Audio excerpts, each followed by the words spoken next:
Battle of the Challenges podcast with Vincent Cloud. And this is Final Reckoning, episode 1, 6 Feet Under. This is the recap. 6 Feet Under refers to the mission. It is also a purge at the same time. It is also a way to for the competitors to discover who their teammates are going to be. You know, it's kind of interesting, you know. It opens up the episode quite like how, what was it, Vendettas? Yeah. The way they opened up that season where it wasn't people just like running up to a house and like getting comfortable and drunk and like hooking up and shit like that. No. This is all about you got to get initiated. This is a hazing right now. You have to begin doing a mission. And there's huge stakes. I believe it's called The Past Never Stays Buried, or it's not at all. I have no idea what this friggin' thing is called. But I read somewhere, someone said The Past Never Stays Buried. I'm like, that's appropriate. That should be the mission title. But anyways, high stakes. The last two teams are eliminated. The last two teams to dig up their partner. And meanwhile, they have a walkie-talkie. They have to run down this beautiful fucking hill. I don't know, where's this filmed again? South Africa? Humongous? I don't remember. I really don't remember the fucking name. But yeah, run down this hill, walkie-talkies, distorted voices. You have to find your partner there. And, obviously they all flew down in the same goddamn plane together. So, all of a sudden, you have to guess who your partner is. And you have to act, you have to play it up when TJ says that stuff. But here we go. Anyways, running down to a graveyard. Kind of cool. We've seen this plenty of times, though, where you have the partner buried and you have to dig them up, But again, high stakes. That's fine. So let's start talking about Zach and Amanda. I'm gonna discuss all the teams and just what happens with them throughout the episode, because not a lot happens. I don't know. Well, I'll let you decide, or me decide when I say this out loud. But maybe I'll disagree later. But here we go. Zach and Amanda. Zach is the first person to dig up his partner, who is Amanda Garcia. I'm not going to get into why they were put together. I discussed that previously in the pre-show podcast that I did. But he's not happy to see her. Zach is not happy to see most women. Zach is sort of a misogynistic asshole. And it's weird because we're gonna also discuss Zach and Jenna's relationship and how that's back on. And I don't know. This is really bizarre. But Zach and Amanda, turns out they're going to win this whole thing, and they're going to have this huge power play that they have to do. They're going to throw in, who is it? Jose and Devon, So right away, Zach actually did very fucking well in Vendettas the previous season. I believe he came in second or third overall. But before that, though, like the Trioca was... Like, he was in almost every single one of those. Anyways, he digs up Amanda, and they win. What else happens with Amanda? Oh, Amanda, she makes out with Joss. And then but before that, though, when they're even just kind of flirting, Shane takes her by the hips and rubs her ass on Joss's crotch. Is that... Am I mistaken? I don't know. I could have swore. I was like, what the fuck is this? But of course, Shane gets a pass because he's a gay man, I guess. I don't know. Fucking double standards. So anyways, yeah, Zach and Amanda, they win overall. But let's discuss the people that do not dig up their partners in time. Again, there's like the last two. Jose and Devon actually beat out the other three, but, he's going to be eliminated by Zach and Amanda later, Zach, Jose and Devon. Anyways, Jenna and Jemmy are done.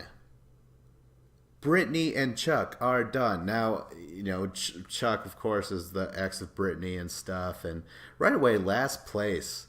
I remember when I was watching this episode, I was like, 2 eliminated. That's cool. I mean, like, actually thought that was a little bit too much, too eliminated, But I'm like, okay, well, if you have to, you have to. It's a little bit different than just the last team. Two teams, that really ratchets up the tension. So with Jenna and Jemmye gone, we're not going to discuss the Redemption House quite yet. But at that moment, I'm like, fuck. Not that because Jenna can't, we can't see massive PDA between her and Zach. No, I just really wanted Jenna to compete. And Jemmye is good for a laugh or a confessional, at least. And then Brittany, I think she's awesome. I'm glad she's back. And of course, her and Brad could be hooking up and shit. They're a power couple of sorts. Although they're mostly targeted, I find. And then she was going to be with Chuck. But anyways, okay, so at that moment, I'm like, oh, fuck. Last place, they're gone. I was just feeling all this, like, sorrow, and that does suck. Jenna brings up the fact that, like, they're cursed every single time we're together. Zach and I compete. Like, one of us goes home early or something like that. Interesting. Okay, so they get last place. And then that's when TJ's like, hey, Zach, Amanda, you guys won, so eliminate another team. And right then and there, at that moment, I'm like, come on, this is truly overkill. You're going to get rid of all these goddamn teams. And so, I'm kind of, I'm bunched up. I'm getting my panties in a bunch, y'all. And then it's later... It's a Redemption House. There's another Redemption House. They did this in Dirty 30. I didn't like it then, and I don't know if I'm going to like it now either. The main thing I hated about that in Dirty 30 was that it took away all tension. The elimination between the people in the house still was exciting, But the moment that someone loses the elimination...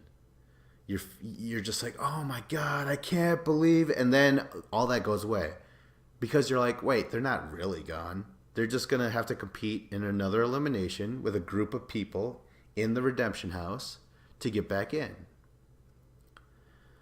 So it just, again, this just deflates the feeling, these eliminations, you could get I don't know. I didn't like it.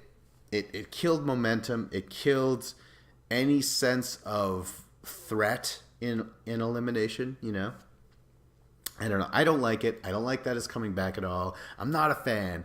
I'm just, okay, I think I mentioned before when I first started to record, I was like, I don't know if I like this. And it's interesting and really quite funny. I was actually planning on making a video podcast a video version of this podcast. But after watching this episode, I was like, damn it. I really didn't like what happened. I knew it was going to be cut in half. We wouldn't have an elimination. I was just completely deflated, I'm already losing steam having to discuss it as it is. But yeah, I was going to make a video about this, and I was like, I'm not going to be enthusiastic. I'm going to be bitchy. I'm going to be deflated. I don't want that to happen. I don't want that to be the premiere video version of this podcast. So let's just trudge through this shit. I'm so annoyed by this already. Okay, so after the, everyone digs up their partners, we get the last place people, and then you get the overindulgence of Zach and Amanda throwing in a third team. Who is still buried somewhere. It's comic relief. He's like, hey, what about me? And stuff like that. So everyone kind of digs him up. Everyone has a nice little laugh and stuff. It's Johnny Bananas. He's there. TJ says, hey, Bananas, your teammate didn't even bother to show up. Now, I feel that it could have been weirded. It could have been worded weirder than that. No, it could have been worded way better because, correct me if I'm wrong, but isn't the overall, it's not even a rumor anymore, right? Hasn't it been confirmed that Devin was supposed to be Banana's partner and he had to turn right around and go back to America because his father passed away.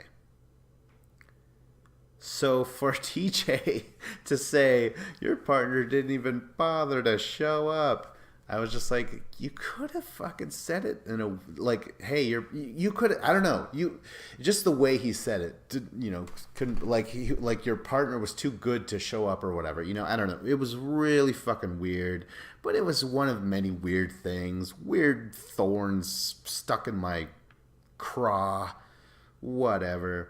So Benedes doesn't have a partner.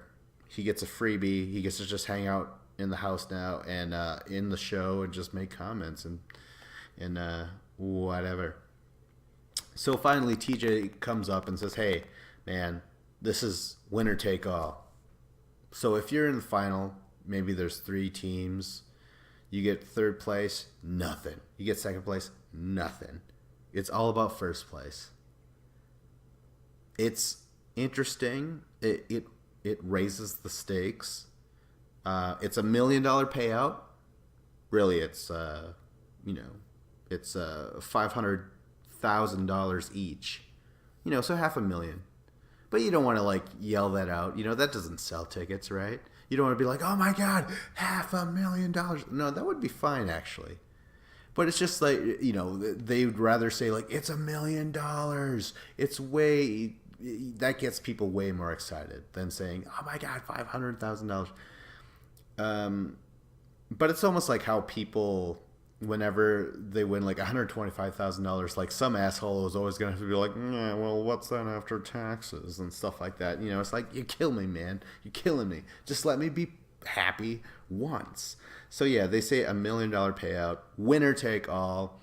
If you're in a final and you're behind in third place, do you keep going? I mean, sure, it's a lot of money, but you're like, Jesus fucking Christ.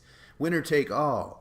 Third place doesn't get anything. Second place doesn't get anything. I don't know. I just feel like that's a huge driving factor. I think this has been a new addition.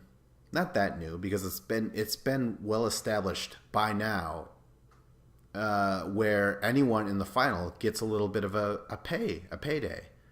I want to say it's been starting with Rivals 1, where like you get money just for competing. Maybe fresh meat. No, yeah, fresh meat.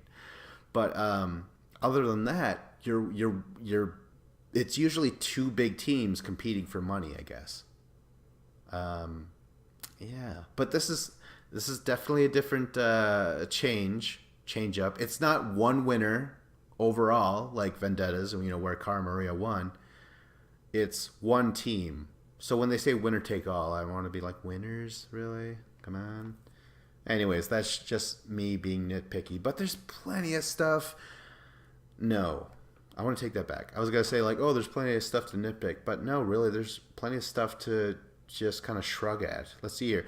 Let's begin with CT and Veronica. Like, I already knew that they were going to get paired up. I did sort of enjoy for a second that they were playing up that maybe CT and Bananas would be a team. Because what is it, like CT's like, okay, where are you, fucker? And then you cut to Johnny Bananas like, I'm in a coffin, and I can't hear you. It's like, oh, can you hear me? And stuff like that. But I'm like, we all know they're not together.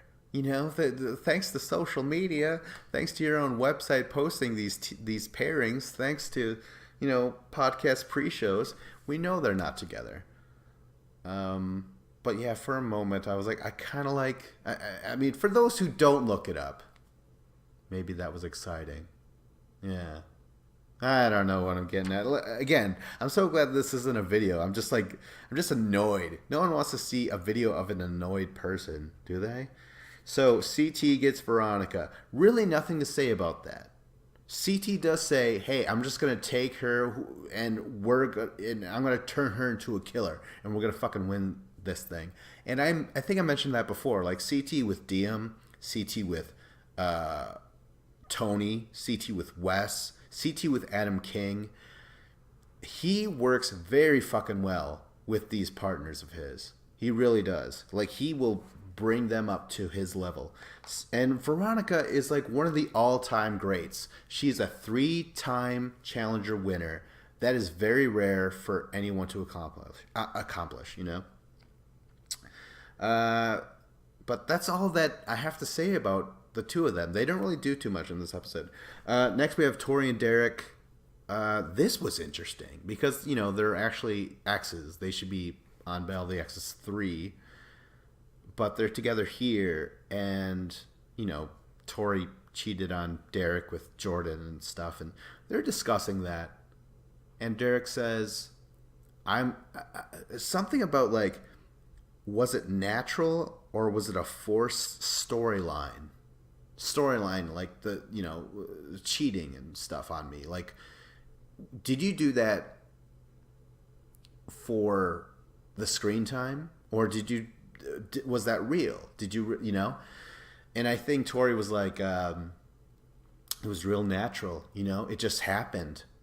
And for me, I'm just like, oh, this would be a horrible conversation to have with your ex-girlfriend. Her openly just discussing, like, oh, yeah, it felt great to cheat on you. You know, I felt alive and stuff like that. What he was asking was in reference to actually the reunion of Dirty 30, when, like, all of Tori's exes showed up and were, like, putting her on blast, saying, like, this chick is a camera whore. WHORE. Capital W. Capital E. Why not? We got the money. They were just like, yeah, she really has that missing partner brain that feels for other people. She really just wants to be famous, even if it's on the small screen, which it is. And so I think that is what Derek was bringing up to Tori, and Tori was just saying, no, this was real. I really am a piece of shit. Cheated on you. You know? So it was, I don't know, it was a real eye-opener for the relationship between those two. And then I think Tori says, like, Derek's mental game is, like, totally off. Like, he's so fucking weak in that department, you know? But next we go to Joss and Sylvia. Sylvia really doesn't have too much to do here. Joss makes out with Amanda. We mentioned that before. Next we have Angela and Faith. I think it's Angela who gets pissed off that there's no closet in her room or something like that. And then Shane says, hey, fuck you or something. No, he doesn't say that, but he does get into it like he always fucking does. Come on, like, we shouldn't be surprised. Nelson maybe kind of punches him on the shoulder and, like, hey, you knucklehead, straighten up here. Like, we don't need this.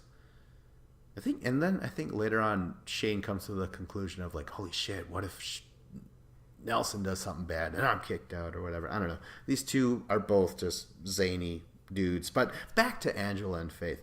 Angela gets into a fight about the closet thing, gets into an argument. Faith, on the other hand, and I believe it was Faith, I believe it's these two, Faith makes out with fucking Kyle.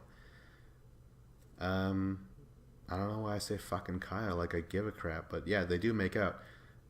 It's significant. We'll talk about it later. Nelson and Shane, I already discussed those two. Kyle and Brad. Brad has very nothing to do.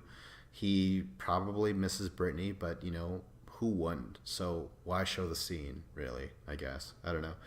But meanwhile, though, his partner, Kyle, is, you know, him and Cara Maria, they're like, hey, you know, we messed around and then previously on the season. And then I just stopped talking to her, or we stopped talking to each other. I don't remember how it went, but now they find each other, they find themselves with each other in this new season. But Kyle's just like, hey, I'm gonna make out with Faith, you know. And then Cara Maria learns about it. I think Bananas just says, like, hey man, tell Cara Maria that you made out with Faith.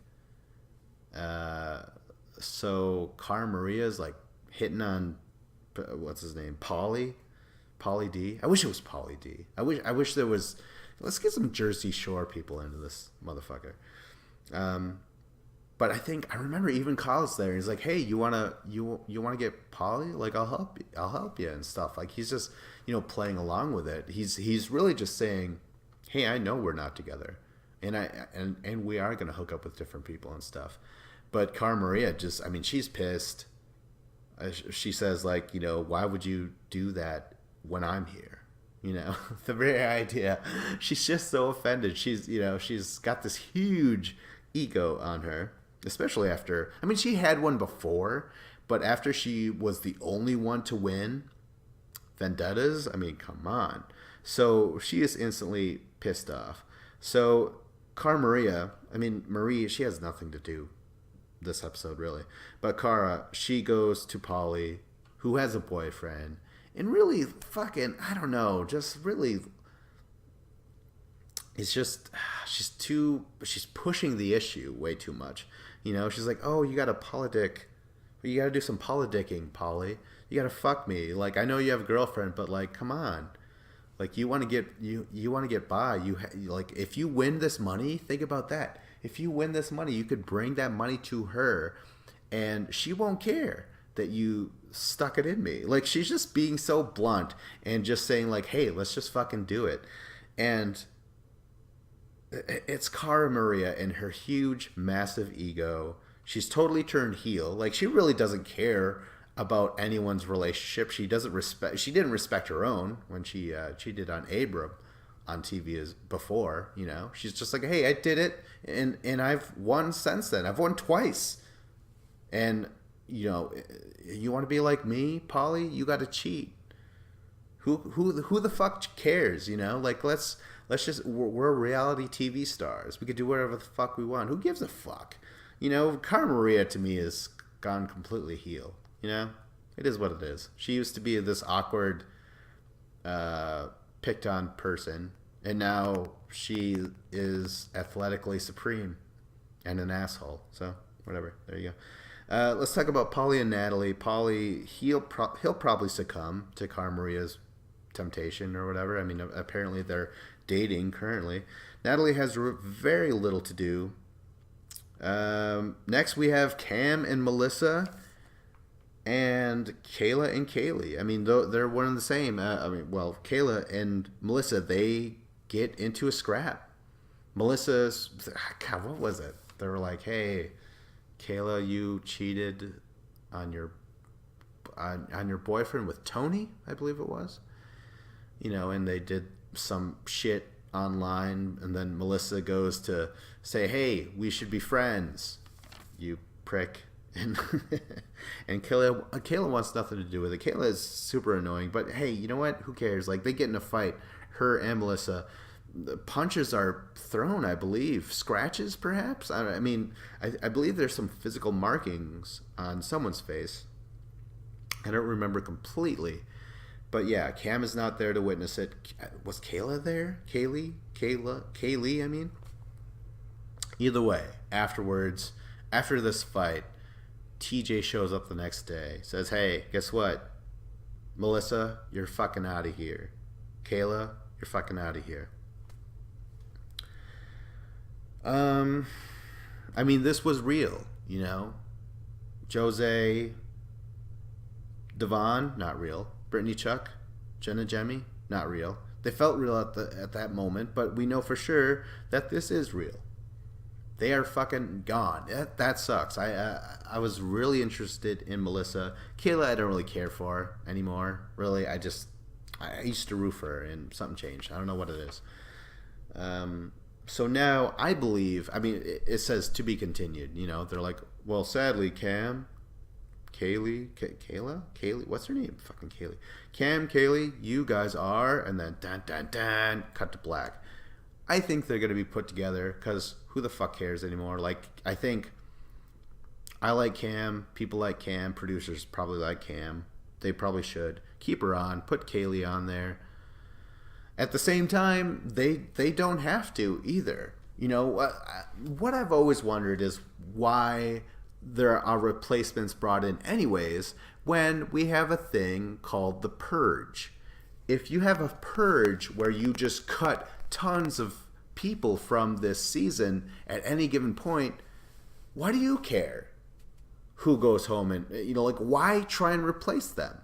It doesn't make any goddamn sense to me at all. I understand that Bananas needs to be on every season.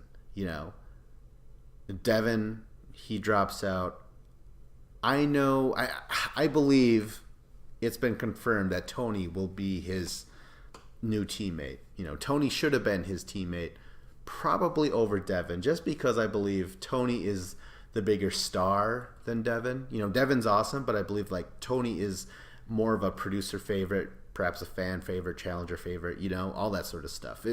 Not to belittle Devin's successes at all. It's just that I was surprised that Tony wasn't there to begin with. And, real quick, before I sign off, I was really surprised when Bananas was like, I could be paired with anyone. Sarah, Kellyanne, Evelyn, Tony, Devin. He was saying all these people. He did not mention, however, one of his truest rivalries. Why? Does anyone know who I'm referring to? Fucking Wes. Why couldn't he at least utter the name Wes? This is so crazy to me. Because before, it was in Rivals 3, where Bananas would bring up Wes's name in all conversations. And people would be like, we never mentioned Wes. Why are you bringing him up? Are you okay, Bananas?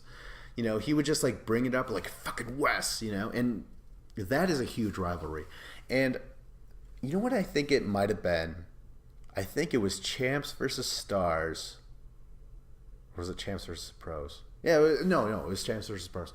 Where Wes calls out Bananas into elimination, defeats him. Afterwards, Bananas is like, I have nothing to say. And that has held true. That next season, he never mentioned anything about Champs versus Pros.